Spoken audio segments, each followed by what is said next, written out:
Alors bonjour à tous, dans cette vidéo je vais vous montrer les fonctions avancées que l'on peut réaliser en mode création d'un état. Alors pour ce faire, je travaille toujours sur la même table skieur. Je vais rapidement créer en mode, on va partir avec assistant d'état, un état basé sur la table skieur, donc comme sur la vidéo concernant l'assistant des états. Je clique sur suivant. Pour le moment, je ne fais pas de regroupement. Je clique sur suivant, suivant, suivant. J'accepte tout. Suivant. Et voilà, terminé. J'ai donc mon état de base. Alors si je pars, oui, quand il se met ici, il se met directement en aperçu avant impression. Je peux fermer l'aperçu avec le bouton qui se trouve ici.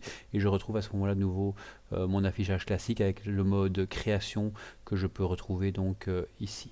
Alors je suis en mode création. Il m'a mis un pied de page dans lequel il a affiché la date. Il a affiché le nombre de pages. On reviendra sur ces éléments plus tard. Alors ce qui va nous intéresser ici, on va commencer par réaliser. Donc si je regarde mon état en fait, vous remarquerez que il y a un temps. Et ce temps-là, il n'est pas totalisé. On pourrait en imaginer que on totalise la totalité des temps. Eh bien, pour réaliser cela, on va repasser dans le mode création et je vais vous montrer comment totaliser ou faire un calcul sur l'une ou l'autre colonne ou l'une ou l'autre champ. Pour ça, il faut faire apparaître le pied état. Ici, il apparaît, mais il est un peu caché. Je peux, en passant avec la souris sur le bord ici inférieur de la zone, la petite barre grise ici, je peux faire apparaître mon pied état. Je peux faire disparaître le tout aussi avec un clic droit sur la souris et je peux faire disparaître le pied de page ou le pied d'état ici avec cette option-ci, donc un clic droit dans la zone quadrillée. Alors ce qui m'intéresse ici, c'est donc de totaliser l'ensemble des temps. Dans ce cas-là, j'ai besoin d'une zone de texte. Je rappelle, une zone de texte, c'est quelque chose qui est variable, donc qui contiendra des données, qui ne s'affichera pas tel qu'on le voit en mode création. Je clique dessus et je vais la dessiner en dessous, tant qu'à faire, en dessous de la zone temps. Pour le moment, il me met qu'il est indépendant. Alors, il m'affiche automatiquement une petite zone ici qui est une étiquette que je peux également modifier. Je peux directement le modifier en mettant par exemple total, comme ceci. Et dans la partie indépendante ici, là je vais faire apparaître les propriétés. Donc je clique sur feuille, feuille de propriétés, je vais réduire un petit peu ceci, comme ça j'aurai un petit peu plus de place. Et là, dans la partie données ici, je vais pouvoir commencer à dire ce que je veux mettre dedans. Et bien ce que je veux mettre dedans, ça se met à peu près comme dans une feuille Excel, à savoir qu'on commence par mettre un égal. Ensuite on met la somme et on met entre parenthèses le temps. Donc c'est un peu comme une formule en Excel, sauf qu'au lieu de mettre des cellules dans la parenthèse, on va mettre le nom d'un champ. Je valide en faisant Enter et je clique sur Affichage. Voyons voir maintenant ce que ça donne. Tout à fait en bas, j'ai effectivement mon temps total qui s'inscrit ici.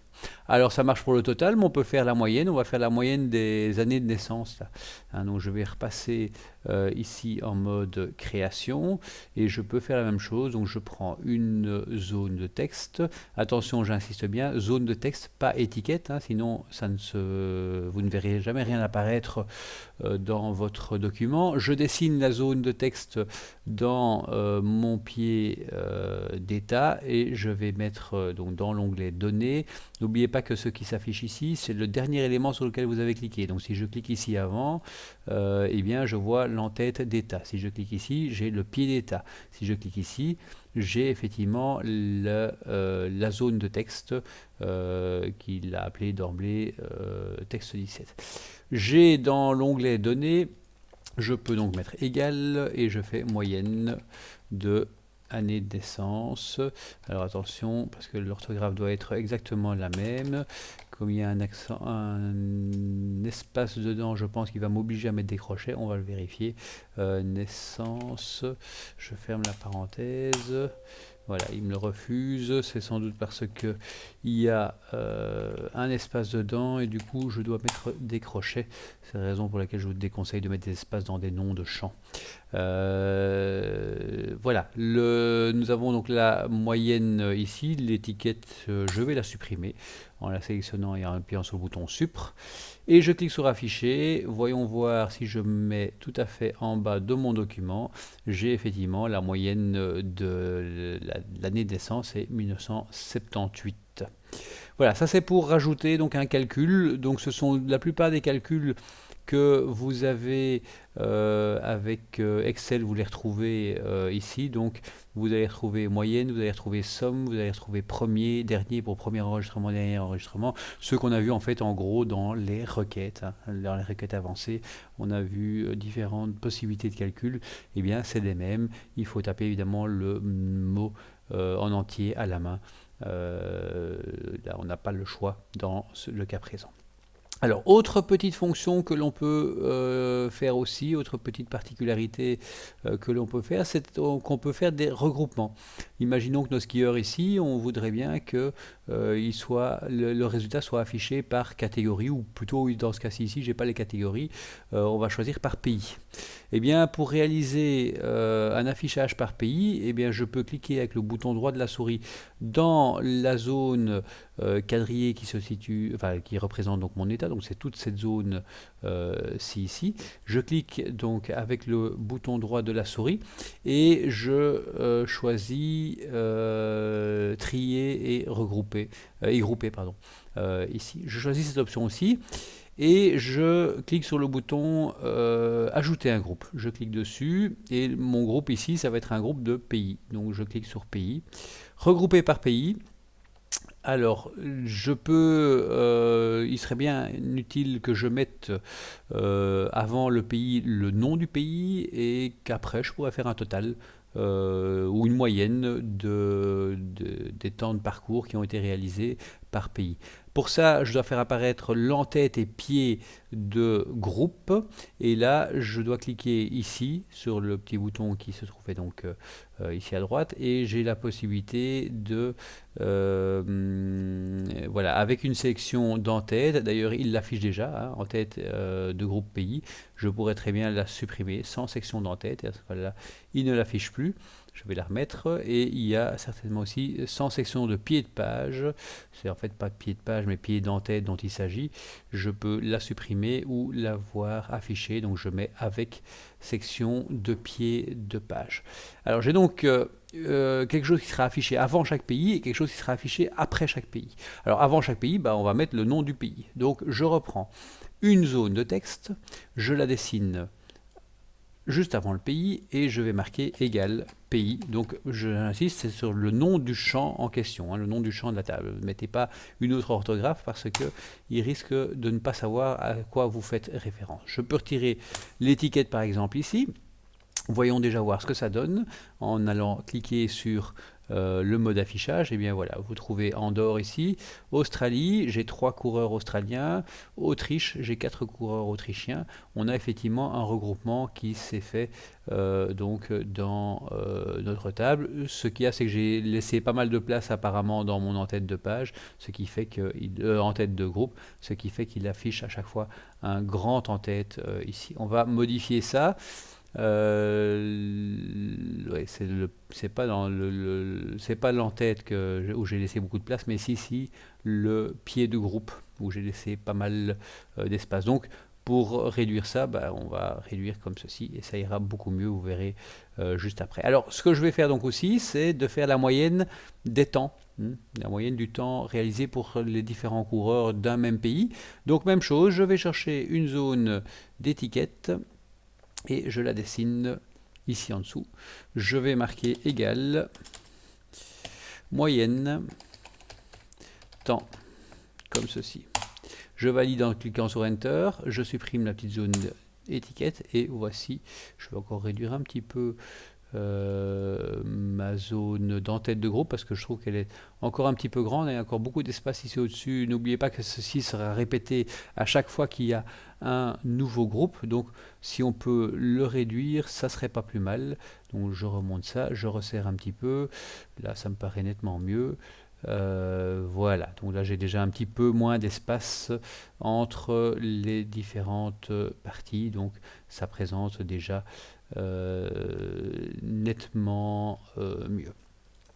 Voilà, on peut peut-être encore réduire, il doit certainement encore y avoir moyen de réduire un petit peu la zone là. J'ai juste mon ordinateur qui est à nouveau bloqué. Voilà, mode création, on va remonter ceci ici, si je peux, s'il se débloque. Hop, voilà, là. On colle ça au maximum, on colle ça au maximum, et on peut même réduire encore la zone détail. Voilà, comme ceci ici. Ah oui, mais on a l'impression qu'il y a beaucoup d'espace, mais c'est parce qu'en fait, il y a la moyenne qui se retrouve ici, et donc le nom de pays qui se trouve là. Du coup, bah, ceci, on n'a plus besoin de le mettre, hein, mettre 3 fois Australie, alors qu'il est marqué ici Australie, donc on va aller le supprimer. Donc je vais retirer le pays ici. Ça sera largement suffisant d'avoir mon temps moyen qui se trouvera ici. Donc je peux directement repasser en mode affichage et voici, donc j'ai Australie et j'ai le temps moyen que je retrouve donc ici. Donc voilà, vous voyez, on peut réaliser différents regroupements, faire des sommes par groupe, donc par catégorie si vous voulez. Autre petite chose qu'on peut réaliser aussi, c'est de mettre tout à fait en fin d'état une date par exemple. Il y a toute une série de fonctions qui existent, ainsi que le nombre de pages. Alors comme ici c'est un état destiné à l'affichage sur écran, bah, il n'y a qu'une seule page, donc c'est pour ça qu'il met page 1 sur 1, on voit pas le deuxième si je l'agrandis un petit peu, voilà, page 1 sur 1. Maintenant si je fais un aperçu avant impression, je crois que je dois, voilà, en cliquant avec le bouton droit de la souris dans l'état, je peux faire un aperçu avant impression. Là à ce moment là ici, sur quelle imprimante je vais l'imprimer, avec quel papier qui a été configuré, et si je vais voir un petit peu plus bas, voilà, j'ai page 1 sur 3, donc ce qui veut dire que j'ai 3 pages à afficher donc ici. Donc je peux passer à la page 2, passer à la page 3, voilà, j'ai donc 3 pages. Comment arriver à faire ça? Eh bien, je vais fermer l'aperçu, je reviens en mode création. Comment réaliser cela? Eh bien, c'est avec toujours avec des zones de texte. Donc, en fait, je vais refaire celle-ci, je vais la supprimer. Hop, et je vais reprendre ici toujours une zone texte. Je vais dessiner la zone texte dans mon pied de page et je vais cliquer sur... je vais taper le texte qui doit s'introduire par égal. Ensuite, mettre une fonction prédéfinie d'access. Hein, il existe une fonction qui s'appelle maintenant. Hop, et je mets double parenthèse ouvrante fermante. Une fonction dans Access doit toujours avoir une parenthèse ouvrante et une parenthèse fermante. Je vire l'étiquette qui est à côté et c'est ce qui va me donner donc l'heure à laquelle le document a été généré. Hein, donc je retrouve ici 4 du 10 à 22h58, c'est mon cas ici. Vous voyez, je travaille très tard pour vous. Ça c'est pour la partie gauche. La partie droite ici, page 1 sur 1, là c'est un petit peu plus complexe. On va recommencer tout ça, donc je vais supprimer ici l'étiquette et je la recommence. Donc on clique avec sur le bouton ici, je dessine une zone de texte et je commence à écrire égal. Alors je dois mettre le mot réservé, je dois afficher tel quel le mot page. Alors un mot que je veux voir affiché tel quel, je le mets entre guillemets. Ne pas oublier un petit espace ici juste après, sinon tout sera un petit peu trop collé. Ensuite, je dois mettre un espèce de petit pot de colle qui est le et commercial. Et ensuite, j'utilise une variable de access, variable qui s'appelle page, au singulier, donc sans S, qui signifie en fait c'est le numéro de page en fait. Ensuite, je mets de nouveau un espèce de pot de colle. Je remets un texte entre parenthèses qui sera le mot sur. Et ce texte, je vais donc le mettre entre, pas entre parenthèses, entre guillemets. Je vais mettre sur et je vais mettre un espace avant et un espace après pour qu'il y ait un espace entre le numéro de page et un espace après le mot sur, juste avant le nombre total de pages. Je mets de nouveau un espèce de pot de colle qui est le et commercial et je continue avec une variable également de access que je mets à ce moment-là. Des variables d'access se mettent entre crochets dans ce cas-ci ici et je mets page mais cette fois-ci au pluriel. J'ai terminé, je valide et voyons voir ce que ça donne. Si je vais voir tout à fait à la fin de mon document, j'ai page 1 sur 1. Si j'étais en mode aperçu avant impression, comme ceci, j'ai page 1 sur 3 et j'ai donc effectivement 3 pages qui s'affichent. Voilà, il y a plein d'autres choses à faire, je vous laisse les découvrir. Juste quelques petites choses à faire attention. Donc, lorsque vous mettez des choses, oui, faire la distinction entre le pied d'état et le pied de page, il n'y a aucun sens à mettre une moyenne de skieurs par page. Hein. Vous allez mettre soit à la fin d'un groupe une moyenne, soit à la fin d'un état. Donc aller mettre une moyenne dans un pied de page, donc en bas de chaque page, ça n'a pas beaucoup de sens. Du coup, si vous essayez de faire ça, eh bien Access vous renverra une erreur. Ça, c'est une erreur classique dans des élèves. Lorsqu'on leur demande de mettre une moyenne quelque part, ils la mettent au mauvais endroit.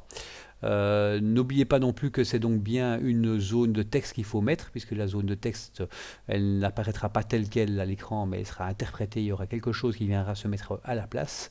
Voilà, donc ça, ce sont les deux principales attrapes qu'on peut avoir, les deux principales choses sur lesquelles on peut se tromper dans les états. Pour le reste, il n'y a rien